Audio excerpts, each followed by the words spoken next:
the ticket to the vintage times, the one with the wittiest of rhymes. From the iconic Amol to the Wix Vaporub, हमारे podcast में है सब.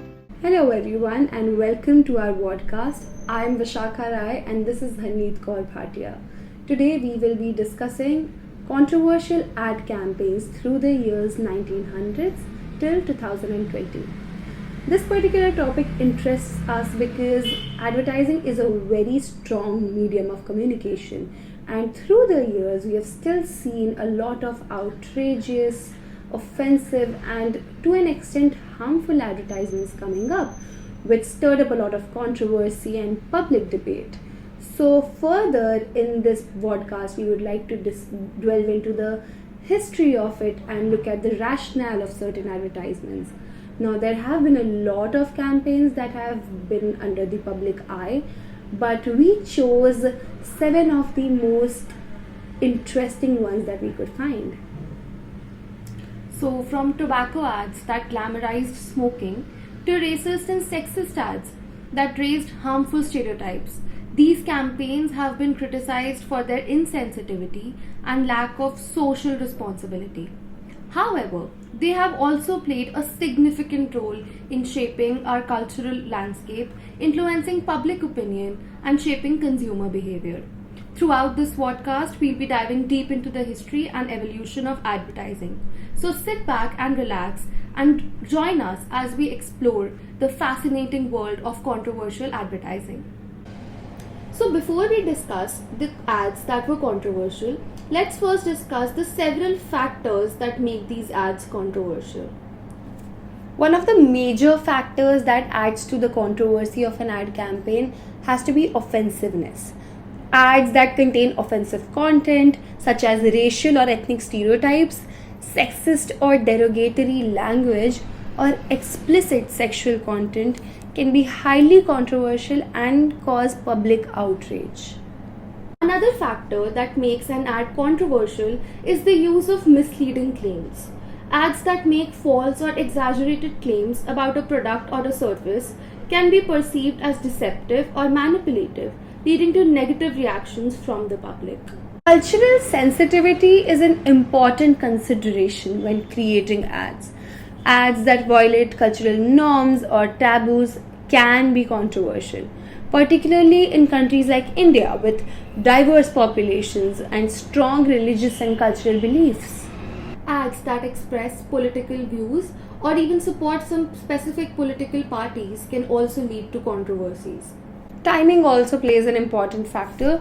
Ads that are released during sensitive or controversial events such as natural disasters or social unrest can be perceived as insensitive or opportunistic. So these were just a few factors that lead to controversies. Now, in the upcoming segment, we'll be talking about the ads that raised a lot of controversies around the world and particularly our country. So stay tuned. So without further delay, let's start with our first ad campaign. So the first campaign of our choice is Tuff shoes without a surprise. In 1995, Tuff shoes issued a print campaign that featured Milind Soman and Madhu Sapre. I hope that sounds familiar. Yes, it involved Milind Soman and Madhu Sapre posing nude together with a python wrapped around Milind Soman's neck, and that raised a lot of controversy. Fun fact that not a lot of people are aware of is that the advertisement was claimed to be inspired by history but was miscommunicated. So this image caused a lot of controversy and backlash. Many people found the advertisement to be vulgar and offensive, and particularly because of the nudity. The advertisement went viral on social media a few years ago, with many people criticizing the brand for the controversial ad. The Goa State Women's Commission filed a complaint against Milind Soman and the shoe brand, claiming that the ad was disgusting, vulgar, and disrespectful to women. The shoe brand also apologized for any offense caused by the ad, stating that it was not their intention to cause any harm or disrespect to anyone. In fact, the rationale behind that ad included the intention of the company, that was their exports. So Tuff shoes always had a surplus inventory in India which they hope to export. Therefore, they wanted to take their campaigns to an international level, is what they claimed. So, Harneet, I would like to ask you, what would be your opinion on this particular campaign and the reaction of the public as well? So basically, when we say that this campaign was released in 1995, that's what, more than 20 years back. We are living in an India which is still struggling to accept nudity, and even on Instagram we have this whole concept of the whole free the nipple challenge and all. We are living in a country that is still struggling to accept all of it.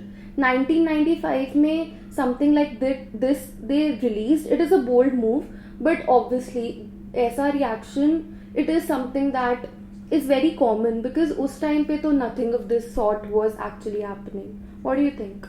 Exactly, it was very natural for it to go either ways, and given the fact that India is a very diverse country again and versatile communities, not everybody is mentally prepared to accept it even till date. So we really respect the fact that they took that bold move. Unfortunately, it was not received as per their vision of it, because we have to evolve to be there. And honestly, I believe that advertising is a very massy thing, and we should really consider the sensitivity of all the segments of the community before publishing anything. So that is where the company lacked, and that is what led to the backlash. Plus, I also think that at that point, people were not ready to accept things like that. People were not ready to be more inclusive. But if something like this happens right now, I think it will be perceived in a much better way, in a much accepting way, and people will actually would like to look forward to such things and such campaigns. And I think at this point, people are actually waiting for brands to take bold steps and to come up with such things. Exactly, and because today there's a huge part of our community that has evolved and is becoming very open-minded towards things, and westernization is also coming in. And but I still have a question, like the message that was sent by the python that is wrapped around Milind Soman, I'm still doubtful of that, because it was a shoe brand, and a python would have led to miscommunicating a lot of things. जैसे कि the raw material of the shoe might have been miscommunicated, and that is something that will not work till date, and that is something that is unacceptable, and also putting a lot of questions on the consciousness of the brand, if we can phrase it like that. So that, I believe, is still questionable. Yeah, I agree to that actually. So regardless of where we are today, this campaign is either on the extreme ends of it. So we really appreciate the bold move that was taken by the agency and the brand as well, but there are a lot of things questionable that should be considered. So shall we move on to the next campaign? Yeah, let's go. So the next campaign that we have lined up is also very interesting. It's the Calida campaign. So I'm sure you guys have seen the print ad that features Bipasha Basu and Dino Moria. So basically this campaign was released in 1998, and the ad featured Basu and Moria in suggestive pose, with Basu lying on her back and Moria leaning over her. Both were wearing Calida underwear, and the image was accompanied by the tagline that personally is my favorite: I am wearing Calida and nothing else. And both of these actors, they hadn't started their careers in Bollywood, but this ad helped them to launch themselves. However, obviously, the campaign was highly controversial and generated a lot of negative information. So Vishaka, what do you think? what is your opinion? Why was this ad perceived in such a way? Okay, I have a lot of opinions on this, honestly, and this is one of the classic examples, and this is something that I find very interesting, is that it's one of the classic examples of those ads that were very controversial, but that is what captivated it, and that is what, led to the promotion of the ad, the brand, the people in the ad.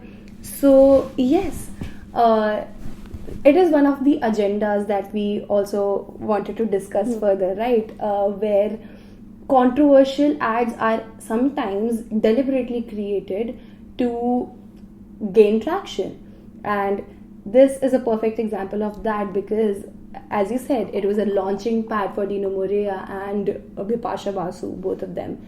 And Bipasha Basu aged in Bollywood, while Dino Morea is still one of the legendary male models in India.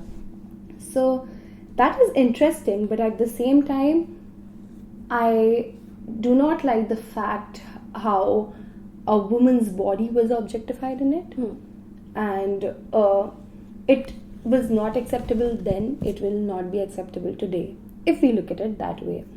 Whereas if we change the messaging of the ad, if we keep let's look at it this way, it's all about perception, right? If we keep the image same but change the message that is conveyed through it, that might change a lot of things.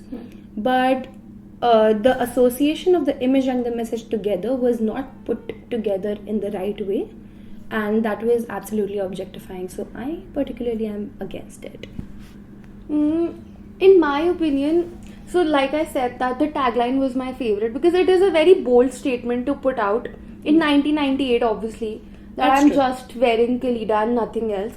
But what really irked me is that even with this ad, the whole issue of people not liking it and critics talking about it was related to a woman's body being on display. Like, critics literally argued that it was highly sexualized and it objectified women, but there was no mention of the whole Dino Morea being literally on her back and he had her underwear in his mouth. Like, there is literally no mention of that, and the only problem that people have is with the women being naked and being so bold in the ad. Exactly, and that again is reducing a woman's personality from the critic's perspective as well. While the messengers, the creator of the advertisement might not have thought of it. What if they were trying to put out a bold message, but the critics received it through a perception of objectification, and that again is very disappointing. So reducing a woman's body to something is about personal perception as well, and that needs to be changed. So this particular advertisement, has to be accepted very open-mindedly and seen through different perceptions. And the other issue that people had was that this ad will literally set a precedent on how women should be portrayed in advertising. Exactly. Like, should they be portrayed in such bold roles or should they not be? And the main issue that critics also had was that if it is okay to let women be so open on the advertisements and in the front page. Exactly, and when it's not their decision to make. Yeah. So, okay, to sum it up, the ad was bold, the ad was nice, but again, it was objectifying women, and maybe they could have changed that with a different tonality, with a different message, and the ad could have been perceived in a better way.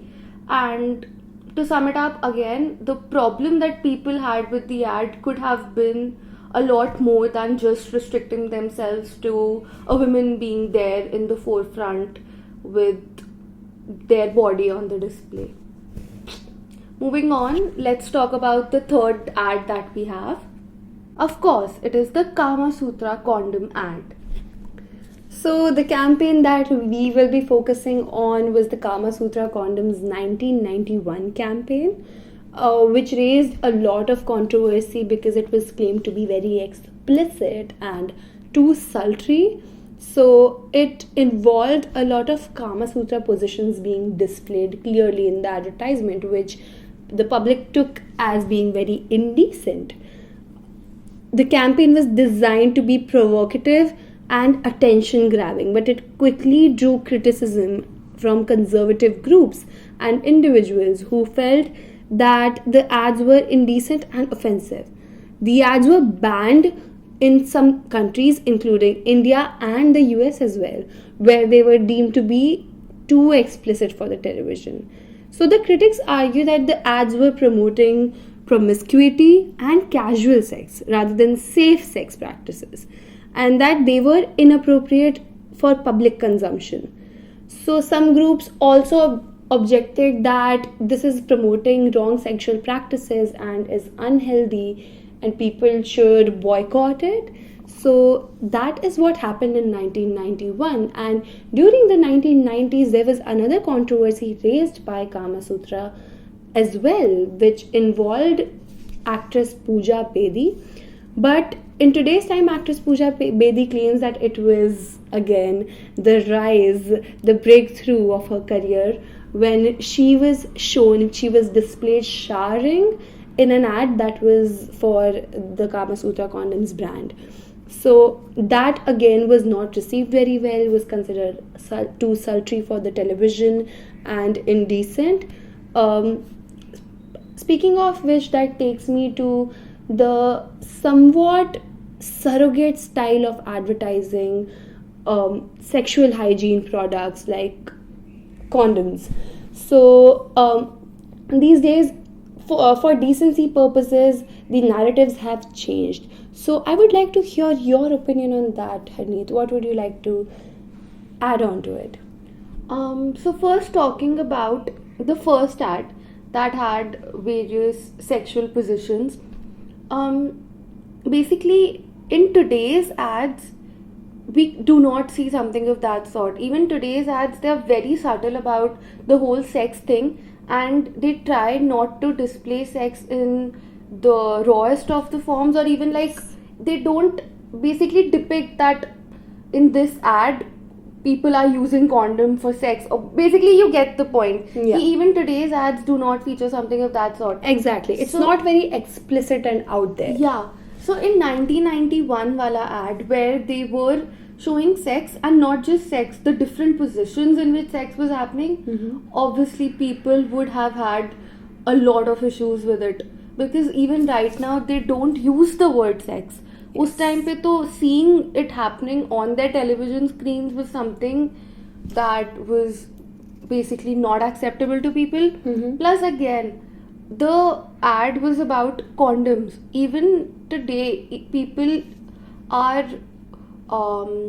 taking a back seat when it comes to Contraceptives. Contraceptives. People still don't get the importance of that. Yes. So when in 1991, when the brand was basically introducing condoms, or even not even introducing, but when promoting condoms, it was more like an introduction only, because people were not that aware of condoms, and condoms were not and they were not just a very normal thing for people to use or to talk about.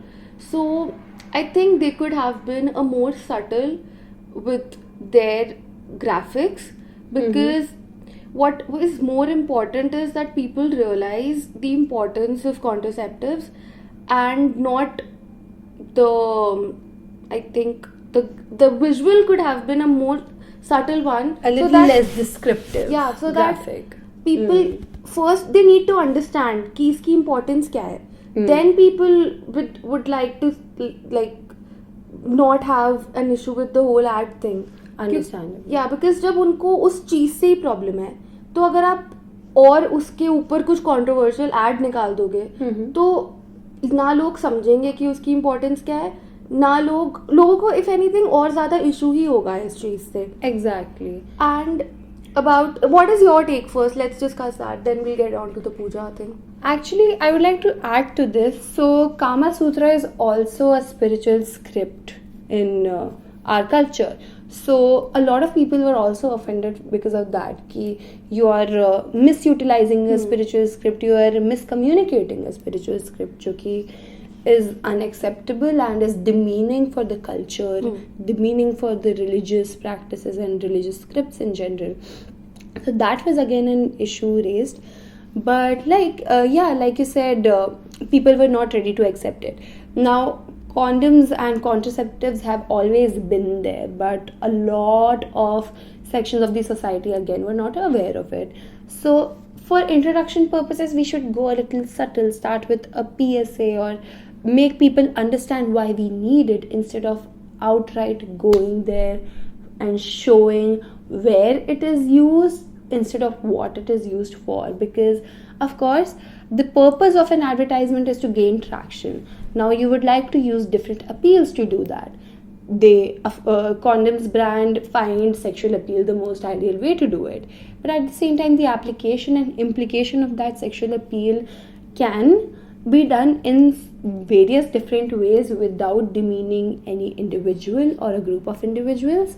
So that could have been done somewhat differently by them. I would agree on that. At the same time, condoms are not only about sexual pleasure, it's also about safety. So the miscommunication that happened here, that it's promoting casual sex and unsafe sexual practices, was actually very contradicting to the product itself, which stands for safe sexual practices. So that is something very interesting that I find here, and that's a loophole that is very fascinating. Yeah. So basically, they wanted to create something bold and something that people would like, but again, your audience is not something that is okay with your product itself.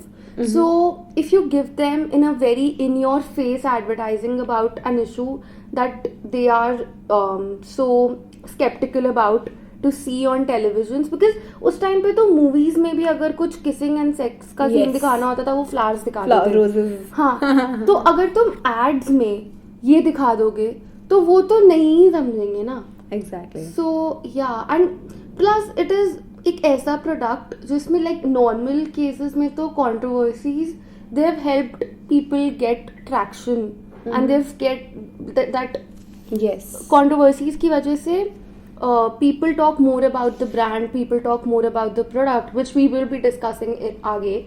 But in this case it was if anything more negative because product already एक taboo consider किया जाता है. Exactly. Sex as a topic already एक taboo consider किया जाता है, and to top all of that you give them and like a very in your face advertising. So Yes. it was bound to happen. Speaking of Pooja Bedi's ad, so again another example of gaining traction and starting your career with something very controversial. So one of her interviews she said that it was actually the breaking point of her career and gave her a head start. So that is again very questionable. An advertisement that is reducing a woman's body to an object is used to gain traction in terms of the product, the brand, and the endorsee as well. So that this is a pattern that we are noticing here. Plus, what we have to realize is कि in Bipasha Basu case, it was more of a negative perception of the whole ad thing. Like, yeah, even for her, it was a breaking point of her career. It was like a launching thing. But people were more negative towards it. But with the whole Pooja Bedi thing, it was not so negative perception. Yes. So I think उस point पे धीरे धीरे people का perspective was changing. And yeah, so just that. So let's move on to our next campaign, which is The Kalyan Jewelers 2007 campaign. So this ad had Aishwarya Rai, but the controversy began where people saw a child holding an umbrella, and people perceived that as child labor, and that is where the brand was in trouble and was questioned on a lot of things by the National Commission for Protection of Child Rights, and they even sent a notice to Kalyan Jewelers for the whole regarding the whole issue, and Kalyan Jewelers even replied to it, but still the controversy went on for a lot of time, and they had to justify themselves for a long duration, and they even had to remove the ad from everywhere. They issued an apology as well, but yeah, there was a lot of trouble that the brand had due to this ad. So basically in the ad you see Aishwarya Rai sitting in front, and there's this picture where a child is holding an umbrella. So that is what was perceived as child labor.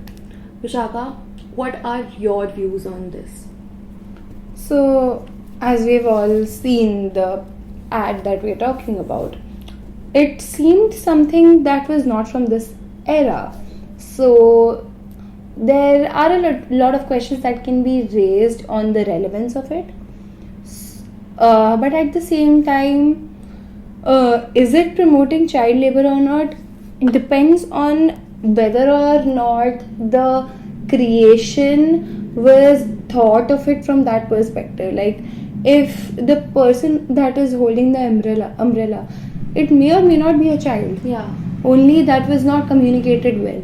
So again, this was of course a clear case of miscommunication, and that is a limitation in itself, and that shouldn't have been done. But we are depicting a different era here, so maybe the representation was not that of a child, but on the other hand, it was somewhat racist to show a dark-skinned person holding an umbrella for a regal woman. Again, but the loophole here is the context of the era, because while today none of it is relevant and it shouldn't be and is offensive, in that era unfortunately there was classism, and that is what is being depicted. In such cases, I believe that they should avoid getting anywhere close to such topics altogether when they're advertising, because there are a lot of other ways in which you can promote your products. Why are we belittling communities here? So I believe that it's a clear case of demeaning a community, but of course the context is not relevant to this era, but that's also not acceptable. But again, I have like a different perspective to this. That yeah, it is obviously offensive and demeaning to a community, but again, what if that was not the intention of the ad as a whole? Like, when we see the ad, we see that Aishwarya Rai, she's popping out of the whole frame, and she's highlighted because she is wearing the jewelry. Yeah. And all the other elements in the background, they are of dark colors. So what if it was not actually a representation of some community, but it was just if they would have used a lighter color in the background, then the attention wouldn't have gone to Aishwarya Rai or the jewelry altogether. But then again, we can say that because Yeah. we look at it from the perspective of a creator, right? Yeah. So, but advertisements are for the masses, and the mass will only see what has been communicated. The message has to be clear. Yeah. And here there was a clear lack of representation and misrepresentation, I would say. So regardless of what the color palette is, this message would never have been conveyed in the right manner by the way it has been done. Also, I feel that when you are actually releasing a campaign for such a big brand on such a big, like on Level. such a big level, then you need to be a little more Sensitive about it, sensitive about communities, and you need to invest more thoughts in what your message will come out as. Yes, exactly. What everything that can go wrong should be considered Yeah. before it is published. Yeah. So without further ado, let's get on to our next campaign, that is the Tanishq ad campaign. So the Tanishq campaign that we are going to talk about here is something very fresh and still in our memories. So it was to promote their jewelry line of called Ekatvam, which directly translates to oneness. Now let's have a look at the ad. रिश्ते हैं कुछ नए नए, धागे हैं ये कच्चे पक्के, अपनेपन से इन्हें सहलाएंगे, प्यार पिरोते जाएंगे, एक से दूजा सिरा जोड़ लेंगे, एक बंधन बुनते जाएंगे। माँ, ये रस्म तो आपके घर पे होती भी नहीं है ना? पर बिटिया को खुश रखने की रस्म तो हर घर में होती है ना? एक जो हुए हम तो क्या ना कर जाएंगे। एकत्वम by Tanishq. So as we saw, this ad actually talked about togetherness and how a Hindu woman was married into an Islamic family, so her in-laws and her family members actually tried to comfort her by bringing in Hindu rituals into her baby shower, just so she can feel like she was back home. Now, the purpose behind this ad was to convey the message that the jewelry line is trying to convey, that is of oneness and ekatvam, whereas how it was received was the exact opposite of it. So there were certain extremists and believers who argued with the fact that the ad stood for oneness. Rather, they believed that it was conveying the message of love jihad, which basically means that, which stands for the concept, the mindset that Islamic men get married to women of different religions and get them converted into Islamism, which in itself is a very controversial and debatable topic, and it was pushed into this message, and therefore the advertisement had to be taken down from everywhere, and Tanishq had to release public apology for the same as well. So it is a very sensitive topic to be discussed upon, but I would still like to hear your opinion on it, and what would you like to, how do you see this? So this ad was released in 2020, and at that point, when I saw the ad, my opinion was that the ad is a very soft ad which actually talks about intercaste marriages. And now that we are in 2020, it is good that we are talking about intercaste marriages and we are normalizing them. Yeah. And the fact that the ad basically is talking about different communities coming together and was perceived in a way that was completely opposite to its motive is actually shocking to me, to be very honest. Plus, in 2020, we were in the first year of our college and we were analyzing ads, and I think most of the people from our batch had this opinion that the ad in itself is very warm, evokes a lot of emotions, and is like built on a very warm tone. Like they have the entire tonality to the ad is very Loving, very friendly, comforting, yeah. very comforting. And when the entire issue was blown out and what we saw on Twitter, the entire outrage, it was very shocking for all of us. And like, as much as we understand where it was coming from, But there's this point that was being continuously highlighted, that the ad is anti-Hindu and pro-Muslim.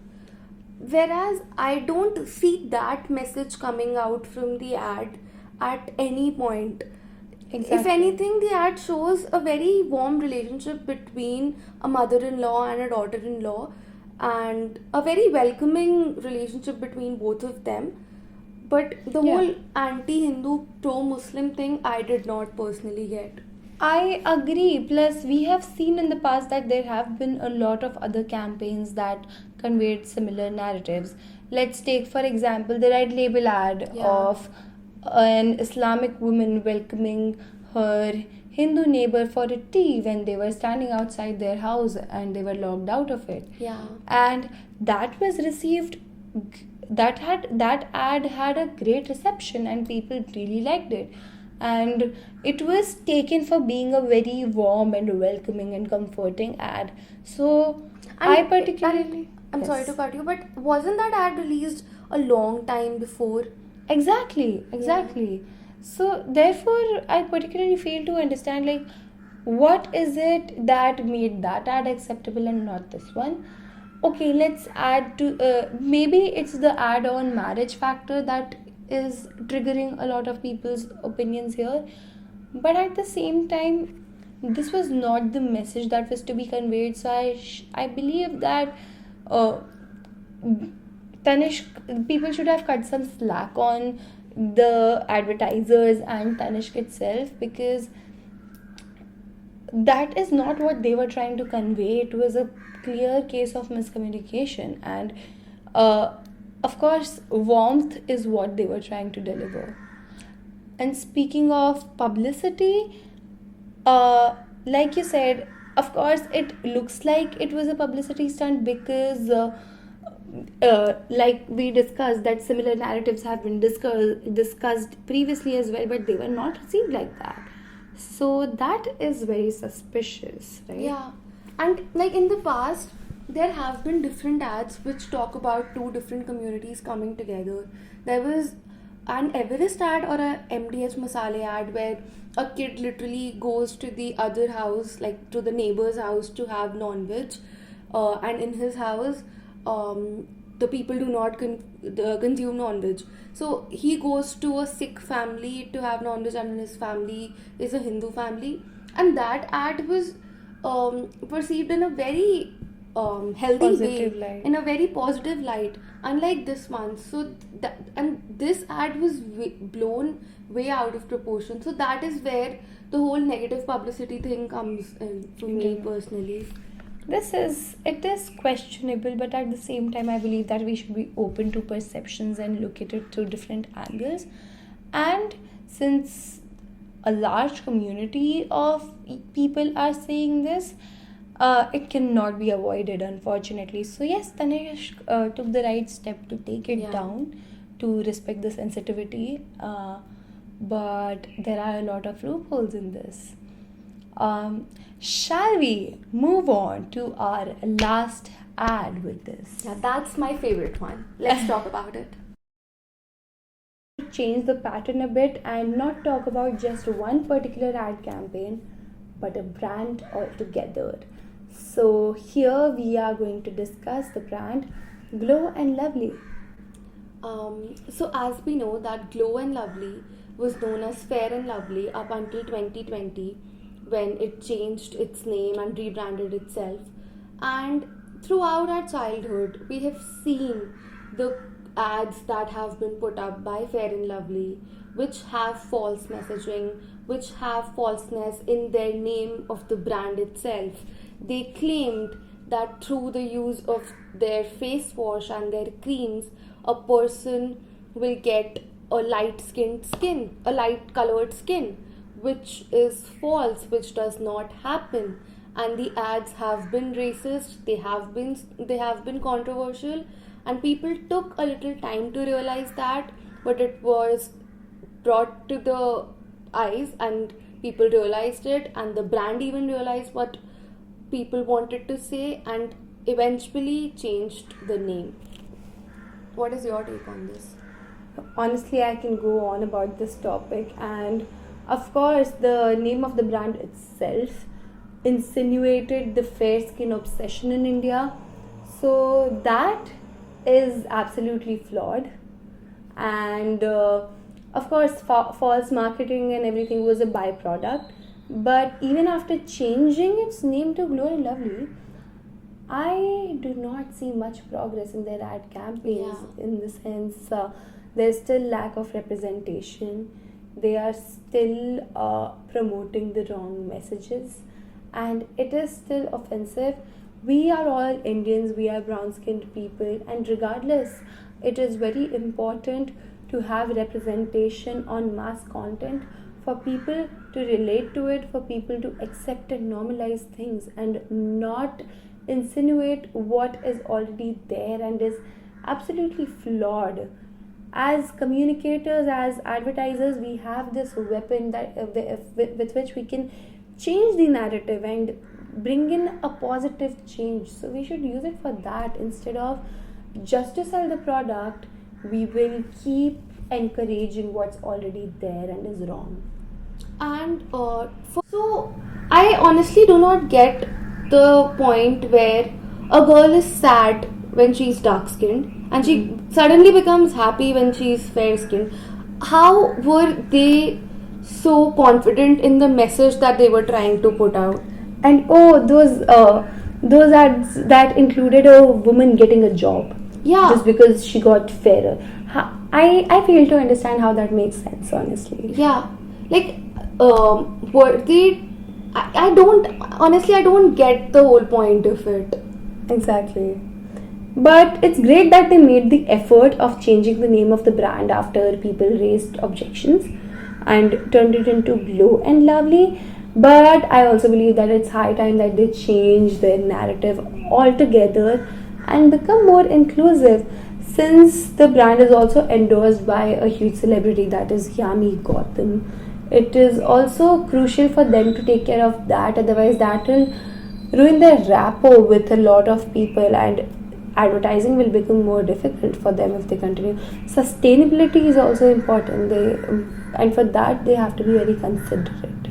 And while we're talking about them changing their narrative, I think in the first step they need to change their beliefs as well. Yes, exactly. And once they do it, it will be a cakewalk for them to convey the same. Yeah. So with that, with a topic that we are both very passionate about, we end this podcast here. We hope you enjoyed it, and all the topics that were discussed here were from our personal perspective and in no means intend any offense to any community or individual. So these were all the controversial ad campaigns that we wanted to discuss. If there's anything else, let us know. Yeah. Stay tuned. If we have something more, we'll be coming up with it. Thank you very much.